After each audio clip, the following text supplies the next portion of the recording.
Chers internautes, bonsoir. Gabriel Galis, bonsoir. Bonsoir. Donc, la première question est une question plutôt de définition. Nous voudrions savoir ce qu'est exactement le Grand Moyen-Orient, une expression qui a été mise en avant par l'administration Bush au début des années 2000, et en particulier au sommet du G8 de 2004 à Sea Island. Alors le Grand Moyen-Orient, c'est pas un espace géographique, c'est un espace stratégique. Et cette idée-là, elle a été développée depuis au moins les années 80. Au départ, un rapport qui a été fait par un fonctionnaire israélien qui s'appelle Monsieur Oded Yinon, qui a essayé de se poser une question intelligente en essayant de trouver une réponse intelligente. Il y a des fonctionnaires qui arrivent à faire ça, et c'est bien. C'est de dire comment on fait quand on est un petit pays entouré de nombreux grands pays adverses. Et donc, il a trouvé une solution qu'il a cherchée dans la vieille doctrine diplomatique, divise pour régner, divide ut imperes. Et il s'est dit comment on applique cette doctrine au cas concret d'aujourd'hui dans la région. Eh bien, nous avons des ennemis autour, on va les couper en morceaux. Quand on a plusieurs gros ennemis et qu'on les coupe en morceaux, ça fait beaucoup de petits ennemis. On peut faire qu'ils se battent entre eux d'ailleurs. Et s'ils se battent entre eux, ils se battent pas contre nous, et on a résolu une partie du problème.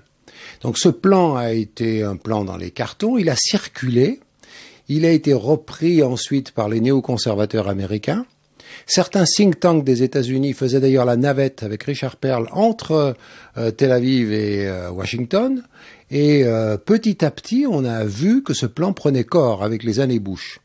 Et en 2003, George W. Bush, dans une conférence à West Point, puis il l'a repris après dans d'autres cercles, a dit « Nous allons remodeler le Grand Moyen-Orient ». Alors imaginez, remodeler, c'est joli, on a l'impression qu'il y a de la pâte à modeler, mais ça veut dire en gros détruire des États pour reconstruire autre chose. Et on a vu que le premier qui était, alors c'est la période où on annonçait qu'il y avait des États voyous, le premier sur la liste, c'est l'Irak. On va en Irak, avec les arguments que vous connaissez, les armes de destruction massive, l'alliance avec Ben Laden, tout ça était faux. On pouvait reprocher beaucoup de choses à Saddam Hussein, mais certainement pas d'avoir des armes de destruction massive et certainement pas d'être l'allié de Ben Laden. Bon, bref, on a réussi la première phase du plan, et puis après on a annoncé que ça allait continuer. Ça a continué effectivement avec la déconstruction de la Libye. On avait changé de président, Obama est arrivé au pouvoir et Obama était un peu plus subtil. Il a développé une autre théorie tout en étant conforme au cadre stratégique d'ensemble, c'était le leadership from behind.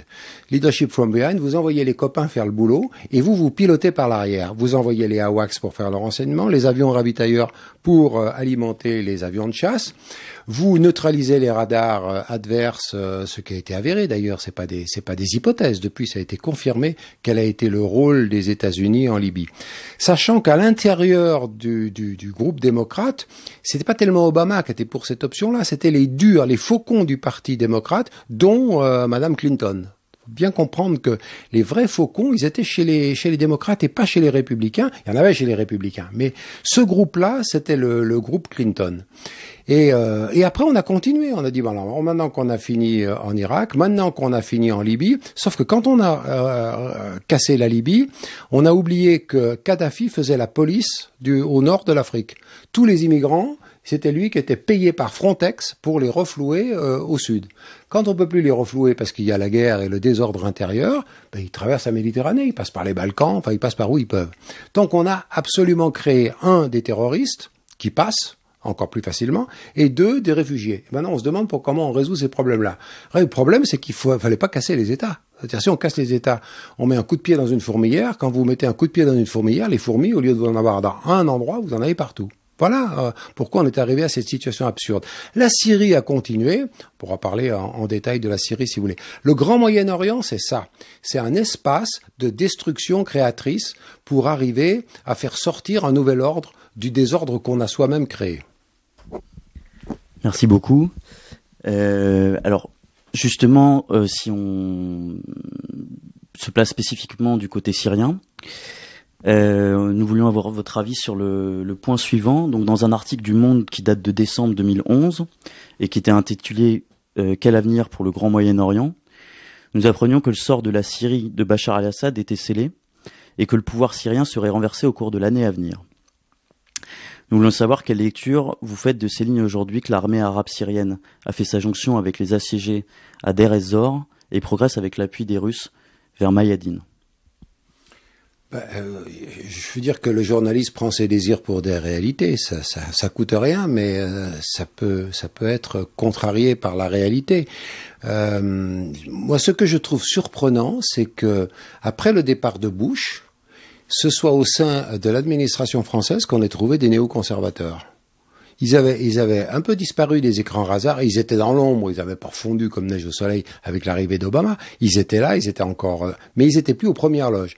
Avec Fabius et Hollande, on s'aperçoit qu'ils ont l'air d'être aux premières loges. Et on a quand même entendu des choses hallucinantes dans la bouche de Fabius. Fabius nous dit les gars d'Al-Qaïda, la filiale locale, ils font du bon boulot. Ils font du bon boulot, c'est-à-dire qu'ils contribuent à déstabiliser le gouvernement en place. Et ce sont des gens qui se sont appropriés les armes des stocks d'armes de la Libye qui se retournent contre les soldats français au Mali. C'est-à-dire parce qu'il y a des passerelles quand même. Tout ça, c'est une grande région où les armes circulent, où les formations circulent. On a entendu Hollande dans un livre qui a été écrit par un journaliste français qui explique Hollande se flatte d'avoir contourné l'embargo de l'Union européenne interdisant les ventes d'armes à la Syrie. Il dit oui, nous avons transgressé l'interdiction de l'Union européenne. Moi, je veux bien qu'on soit pour l'Europe, mais à ce moment-là, on ne dit pas oui, j'ai transgressé les ventes d'armes. En plus, comme président de la République, c'est pas son job qu'il le fasse sans le dire, mais qu'en plus ils le disent, c'est deux fois absurde. Donc les Français, les néoconservateurs français, déguisés en socialisme, ils peuvent être déguisés en n'importe quoi, ça change rien, ont pris leur désir pour des réalités. Ils étaient persuadés que ce programme auquel ils adhéraient sans même savoir ce que ça comportait, c'était la mode de dire on va renverser les dictateurs. Il y a un type qui vous plaît pas, vous voulez tuer l'État. Vous dites pas que vous voulez tuer un peuple et un État, ça ferait quand même pas très propre, mais vous dites on va tuer le dictateur. Et puis s'il y a quelques centaines de milliers de victimes collatérales, c'est pas grave. Bon, c'est quand même ça qui s'est passé. Donc les journalistes français, un certain nombre de journalistes français, la majorité, a répété cette machine-là. J'ai entendu l'autre jour sur France Culture le boucher de Damas. Moi, j'entendais ça dans la presse People avant. Et quand j'écoutais France Culture, quand j'étais plus jeune, c'était culturel, c'était sérieux. Boucher de Damas, c'est une appellation péjorative qui n'a pas la place dans la bouche d'une journaliste de France Culture, selon moi. Je n'engage que moi, comme elle n'engage qu'elle, si j'ose dire.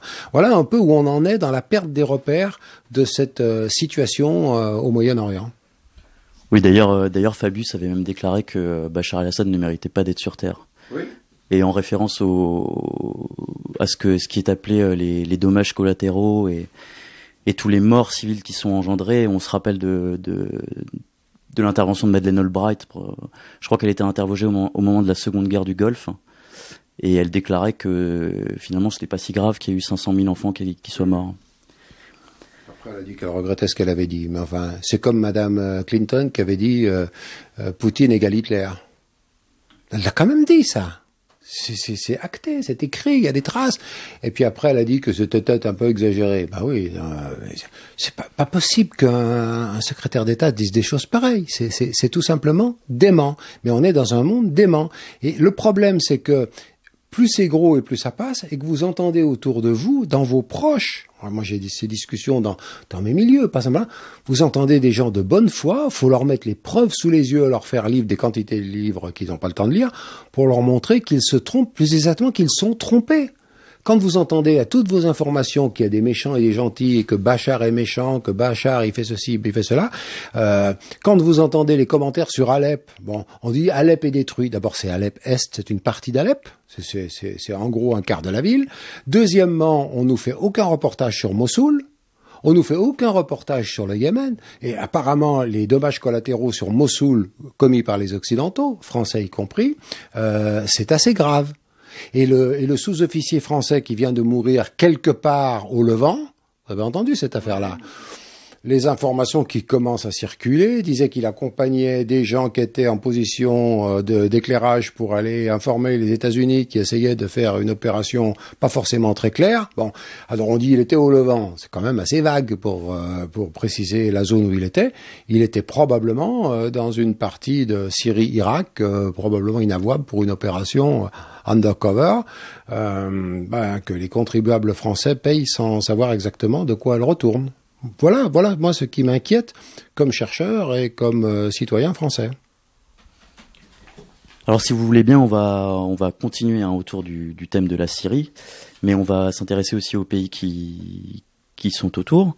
Donc, en l'occurrence, le président de la République libanaise, qui est Michel Aoun, a récemment déclaré qu'il jugeait urgent le retour des réfugiés syriens dans leur pays. Et comme le Liban accueille aujourd'hui environ 1,5 million de réfugiés, ce qui est énorme, ça risquerait de faire des déplacements de population très importants. Nous voulions savoir comment vous analysiez la position libanaise. Moi, je pense que la position libanaise est sensée. Il faut savoir que le premier pays qui accueille des réfugiés syriens, c'est la Turquie, qui en accueille plus de 2 millions, 2,5 millions, 2,7 millions. Le deuxième, c'est le Liban.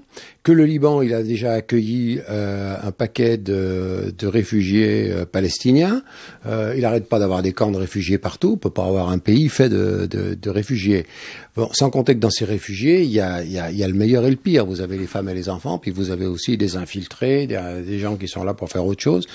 Donc, la vocation d'un Syrien, c'est d'habiter la Syrie, quoi. La vocation d'un Français, c'est d'habiter la France, et c'est pas désobliger ces personnes-là, dont on sait que si on les avait pas pilonnés, cassés leur industrie, ils seraient restés chez eux. Ils sont pas migrants par goût, hein, en dehors de peut-être 1 sur 1000 d'entre eux. Les autres, c'est la nécessité qui les a poussés. Donc, je pense que c'est une vraie position sensée. Pour autant, qu'on clarifie les choses. Alors c'est déjà en partie ce qui se passe, parce qu'on oublie de dire que beaucoup de réfugiés de l'est de la Syrie sont déjà allés se réfugier dans les zones sous contrôle de ce qu'on appelle le gouvernement Assad. C'est-à-dire que là, il y a déjà plein de volontaires qui se trouvent qu'ils sont plus en sécurité là qu'ailleurs. Ce qu'il faudrait quand même intégrer aussi dans le problème, c'est que s'ils se sentaient si persécutés que ça, ils iraient pas dans cette zone-là. Donc, c'est assez sain de dire ça, pour éviter qu'il y ait plus de problèmes au Liban, pour éviter les fractions intercommunautaires, pour éviter une friction encore plus grande, plus ces problèmes sanitaires qui sont très compliqués. Le Liban, c'est quand même un petit pays, hein. Alors, si vous essayez de mettre là-dedans tous les problèmes réunis avec les réfugiés, des enfants non scolarisés, non soignés, etc., c'est dément. Pour ça, et alors il paraît que les Français soutiennent cette position. Très bien, mais dans ce cas-là, qu'ils arrêtent d'armer les djihadistes, parce que inciter les gens à retourner chez eux, si on continue à armer ceux qui créent le chaos, c'est absurde et c'est incohérent aussi. Donc il faut calmer le jeu. Il faut soutenir Astana. Et pas faire comme le président de la République, mettre son grain de sel là où on lui a pas demandé de le mettre, en disant qu'Astana, c'était une résolution, une désescalade militaire seulement. C'est pas vrai. Après la désescalade militaire, il y a un plan qui consiste à ramener la paix progressivement par étapes. Le problème, c'est que c'est pas les Occidentaux qui ont été capables de le faire à Genève. Donc ça s'est fait à Astana, parce que là, il y avait des gens qui étaient efficaces militairement et politiquement, et qui avaient une crédibilité.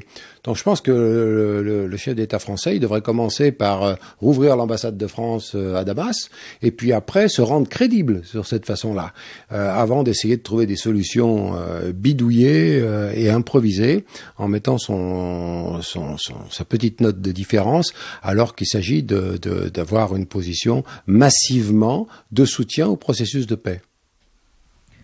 Alors, ce que vous dites est très intéressant, et d'ailleurs, on va revenir sur la position peut-être de la diplomatie française. On voulait passer à un autre sujet qui aussi touche la Syrie, puisque la Syrie a son Kurdistan, a sa population kurde, disons. Le 25 septembre 2017, donc très récemment, un référendum a eu lieu sur l'indépendance du Kurdistan irakien. Alors, selon la commission électorale kurde, la participation a été assez grande, plus de 72% des inscrits, et le oui l'a emporté à plus de 92%. Donc, ce que nous voudrions savoir, c'est le Kurdistan, le Kurdistan irakien, qui est une région autonome depuis la nouvelle constitution de l'Irak, est dirigé depuis 2005 par quelqu'un qui s'appelle Massoud Barzani, qui est du Parti démocratique du Kurdistan et qui gouverne la région autonome. Et donc, ce qu'on voudrait savoir, c'est est-ce que vous pouvez nous en dire un peu sur ce Massoud Barzani? Moi, je suis pas très documenté sur Barzani, mais je suis documenté sur la fragmentation de l'État irakien. Déjà, la fédéralisation était une idée douteuse. Il n'est pas sûr qu'il fallait procéder de cette façon-là, en disant on fait de la purification ethnique. En gros, on applique le modèle yougoslave un petit peu partout, en disant on met les Kurdes au nord, on met les chiites au milieu, on met les sunnites au sud, et puis vous trouvez toujours des enclaves où c'est jamais simple. Puis après, vous allez diviser les divisions. Et donc, cette vision huntingtonienne des choses, qui fait croire que ce sont des problèmes ethniques et religieux, alors que ce ne sont pas des problèmes ethniques et religieux. Ça, c'est une construction intellectuelle. Les sunnites et les chiites, c'est pour amuser le café du commerce. C'est pas sérieux. Vous aviez dans les troupes de Saddam quand il était au pouvoir, vous aviez plein de chiites qui combattaient les chiites iraniens parce qu'ils avaient le sentiment patriotique. Bon, c'est pas parce qu'ils étaient chiites ou pas chiites, c'est qu'ils étaient sur cette position-là. Donc on a voulu transporter nos modèles à nous, aux États-Unis, en Suisse, on a un État fédéral très bien, mais on peut pas fédéraliser des États qui ont une culture, qui n'est pas une culture étatique à la française ou à l'européenne, qui est construit sur un modèle de tribu. Et les tribus, elles n'ont pas des logiques de découpage territorial de cette façon-là. Moi, j'ai travaillé avec des Irakiens, j'ai travaillé de près et j'ai appris que finalement, dans les multitudes des tribus, vous en aviez 5 en Irak qui faisaient effectivement la décision. Elles vont continuer à faire la décision dans l'ombre. C'est pas le plan Bremer, c'est pas les énièmes plans de découpage de l'Irak qui vont se substituer à ça. Donc Barzani, il essaye de jouer sa carte, soutenu par qui? Je trouve que c'est quand même un peu bizarre que ça sorte du chapeau soudainement. Je trouve que c'est un peu bizarre que ça sorte dans la partie de l'Irak où il y a le plus de pétrole, quand même, comme par hasard. On peut voir la carte des conflits, elle recoupe souvent la carte soit des extractions de pétrole, soit des passages des oléoducs. Y compris dans le cas de la Syrie d'ailleurs. On sait très bien que c'est une querelle d'oléoducs qui a été à l'origine du conflit. Donc je pense que c'est cette question-là qu'il faut poser. Et de nouveau, on revient au découpage du Moyen-Orient. Chacun se fait ses petites tranches. Seulement le problème, c'est que les Turcs, ils ont soutenu ces questions-là, mais ils veulent soutenir la sécession chez les autres, mais pas chez eux. Donc on se retrouve avec les gentils Kurdes et les méchants Kurdes, qui sont pas les mêmes pour les uns et pour les autres. Donc on est dans une solution qui n'en est pas une. Il faut pas bidouiller de cette façon-là. Il faut des autonomies, mais il faut pas des indépendances de cette façon-là. Et je pense que la fédéralisation était une solution raisonnable. Mais tout le monde en a profité pour faire du trafic avec le Kurdistan, y compris les Turcs, qui maintenant s'affolent du fait que ça s'aggrave, mais ils leur ont quand même acheté du pétrole, y compris les Américains, qui ont acheté du pétrole aussi au Kurdistan, parce qu'il y a des sociétés américaines qui sont présentes au Kurdistan. Donc on est quand même dans une situation un peu dérangée. Alors je vais simplement repartir de ce que vous disiez sur l'oléoduc parce que c'est très intéressant. Donc la Turquie évidemment a sa population kurde qui est proche de la frontière avec l'Irak et a un oléoduc qui arrive d'Irak. Donc Erdogan a récemment déclaré que il ne traiterait en aucun cas avec les Kurdes s'ils devenaient indépendants en Irak, mais qu'il traiterait uniquement avec Bagdad. Donc ce que je voulais savoir c'est quelle est, selon vous, la position des pays environnants au Kurdistan irakien à l'organisation de ce référendum et son résultat tel qu'annoncé par la commission électorale? Ils ont tous leurs intérêts, ils voient tous l'enjeu local avec leurs intérêts à eux, et ils sont tous contradictoires. Les Irakiens, ils ont intérêt à avoir un État unitaire. Cela dit, les Irakiens, l'État central irakien, c'est pas un modèle. Les chiites se sont appropriés le pouvoir que leur ont remis les Américains. Ils se sont répartis les richesses sans tenir compte du tout d'un souci d'équilibre, malgré les apparences institutionnelles où on a essayé de donner aux uns et aux autres. En réalité, ils se sont appropriés le pouvoir. Ils ont marginalisé les sunnites. C'est en marginalisant les sunnites, et notamment les officiers de Saddam Hussein, qu'ils ont quand même créé l'État islamique, parce que le noyau de l'État islamique, il est quand même là. historiquement. Hein. Après, il a essaimé, il s'est renforcé d'un certain nombre de troupes. Donc, on a accumulé les contradictions. Et alors, on revient à ce chaos créateur qui est la grande idée de ces stratèges. C'est que ça leur retombe sur le nez. Les États-Unis, ils ont eu une bonne idée ils ont cru qu'ils avaient une bonne idée en renversant Saddam. Du coup, ils ont mis les chiites au pouvoir. Et maintenant, ils se plaignent qu'il y ait un arc chiite qui va de Bagdad jusqu'à Damas, en allant jusqu'à Téhéran. Puis je veux dire, qui c'est qui l'a fabriqué, l'arc chiite? Qui est-ce qui a mis les chiites en place au pouvoir? Eux. Donc vous voyez bien que cette espèce de jeu de Kriegspiel, on pousse des pions, on essaye d'avancer, ça finit par accumuler des contradictions, dont les petits malins, mais je vois qu'ils sont malins. Moi, j'ai discuté avec des diplomates français dont je vous épargnerai le nom. Quand on leur pose des questions et qu'on leur dit « Vous voulez renverser un gouvernement, vous allez mettre quoi après ?» Ils vous répondent « On verra bien ». Et moi, je trouve que c'est hallucinant. Je vous assure que j'ai eu une discussion avec un ambassadeur de France qui me disait « Il faut renverser Bachar ».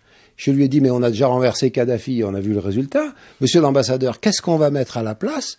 Et qu'il vous répond, on verra bien. Moi, j'ai peur. J'ai peur. Parce que c'est comme si on me dit, on met Macron en l'air. Je suis OK, on va mettre Macron en l'air. Et puis après, on fait quoi? On verra bien. Ah non, on verra bien, ça veut dire le chaos, la guerre civile. Hein. Donc, dans ce cas-là, on garde Macron avec tous les inconvénients qu'il a. Parce que c'est pas raisonnable de casser quelque chose, même quand c'est pas idéal, plutôt que de dire, et en plus, la gérance dans les pays étrangers, c'est totalement interdit par la charte de l'ONU. Il n'y a pas d'ingérence humanitaire. Ce truc-là, ça a été inventé par Bernard-Henri Lévy, Kouchner et un certain nombre d'illuminés qui sont des gens dangereux. Et ça a été repris par la presse bobo, c'est repris par un certain nombre de gens qui, pour justifier ça, décrivent l'adversaire comme étant diabolique. Alors évidemment, si l'autre est diabolique, même si c'est contraire au droit, c'est légitime. On vous dit pas c'est légal, hein, parce que maintenant on a enlevé la notion de légalité, ça compte pas la légalité. Droit international, tout le monde s'en moque. On dit c'est juste, c'est la vieille idée de Bush, c'est illégal mais c'est juste. Ou bien c'est légitime. Alors on pourrait même dire ça en la Catalogne, etc., etc. C'est illégal mais c'est légitime. Les Corses, ça peut être légitime. Enfin, on peut tous faire notre petite sécession. La Bavière peut faire ça. En Suisse, le Jura. On peut tous découper en petites rondelles. Donc moi je trouve qu'on est dans le non-respect des accords d'Helsinki, c'est quand même l'intangibilité des frontières. On a donné un coup de canif avec le Kosovo. Les Russes s'en sont satisfaits en disant « Vous nous avez fait le coup du Kosovo, on vous fait le coup de la Crimée ». Cela dit, on oublie un petit détail, c'est que les Russes avaient un argument qui n'est pas avancé par les observateurs, les journalistes et un certain nombre d'experts de plateaux de télé, c'est qu'on avait déjà demandé l'avis des Criméens en 1991. En 1991, à la demande de Gorbatchev, avec l'accord de Kiev, dans la période de transition qui allait aboutir à la pleine autonomie de l'Ukraine, on a demandé aux Criméens s'ils voulaient rester ukrainiens ou s'ils voulaient devenir indépendants, adhérents à la CEI. Et ils ont répondu massivement qu'ils voulaient devenir indépendants de l'Ukraine et se rattacher à la CEI. Le référendum a été clairement en faveur de cette solution et 15 jours après, Kiev a annulé le référendum. Bon, alors moi je veux bien qu'on donne des leçons à Poutine de démocratie, mais quand on demande aux gens, soit on s'oppose à un référendum, comme le font les Espagnols, en disant il est illégal, on est contre, mais si on dit on l'organise mais on n'est pas d'accord pour le résultat et puis qu'après on l'annule, c'est pas sérieux. Donc voilà pourquoi quand j'entends parler de ces questions-là, je dis le droit est à géométrie variable et il est en fonction des opportunismes locaux. Il faut pas fédéraliser, il faut pas casser les États, il faut pas leur faire appliquer des méthodes qui sont valables chez nous et pas chez eux. Et finalement, plus on crée les problèmes, mais ce qu'on n'avait pas vu, nous occidentaux, hein, je mets nous occidentaux comme si j'étais solidaire des dirigeants, c'est que les problèmes on les avait chez nous maintenant. C'est-à-dire que tous les problèmes, terroristes, réfugiés, etc., qui envahissent l'Europe, alors les Américains, ils ont fait ça. Kagan a eu une expression géniale. Il dit, nous, les Américains, on fait la cuisine et les Européens nettoient la vaisselle.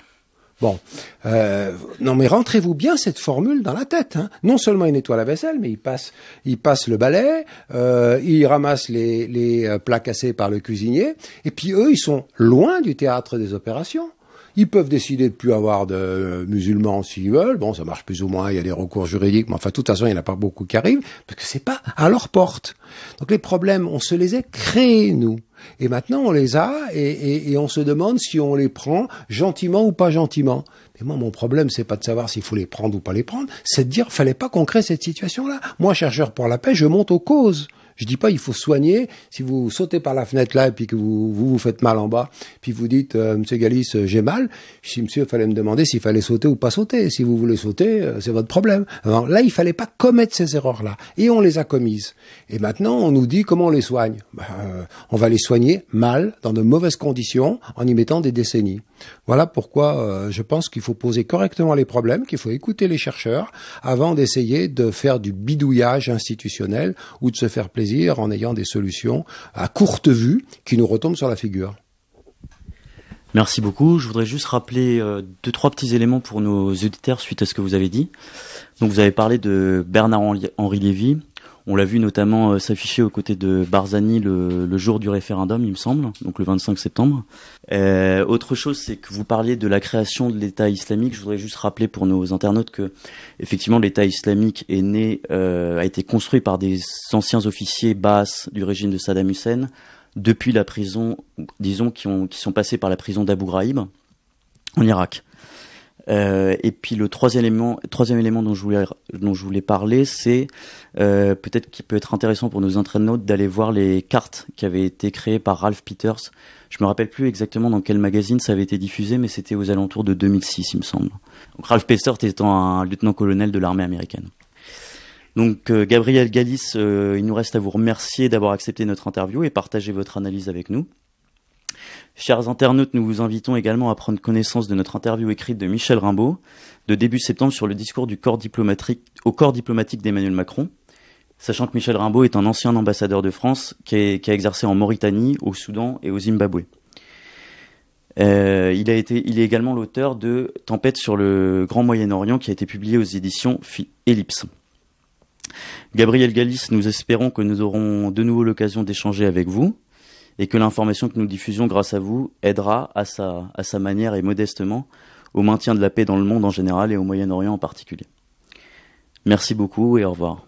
Merci à vous. Je crois que l'information, c'est une partie du pouvoir. Vous savez, une des notions qui circule actuellement, c'est la notion d'info-war, guerre de l'information. Elle a un côté soft et un côté hard. Le côté soft, c'est la manipulation de l'opinion. Le côté hard, c'est les hackers et la déstabilisation des réseaux informatiques. Donc la guerre de l'information est aujourd'hui une des formes la plus efficace de la guerre.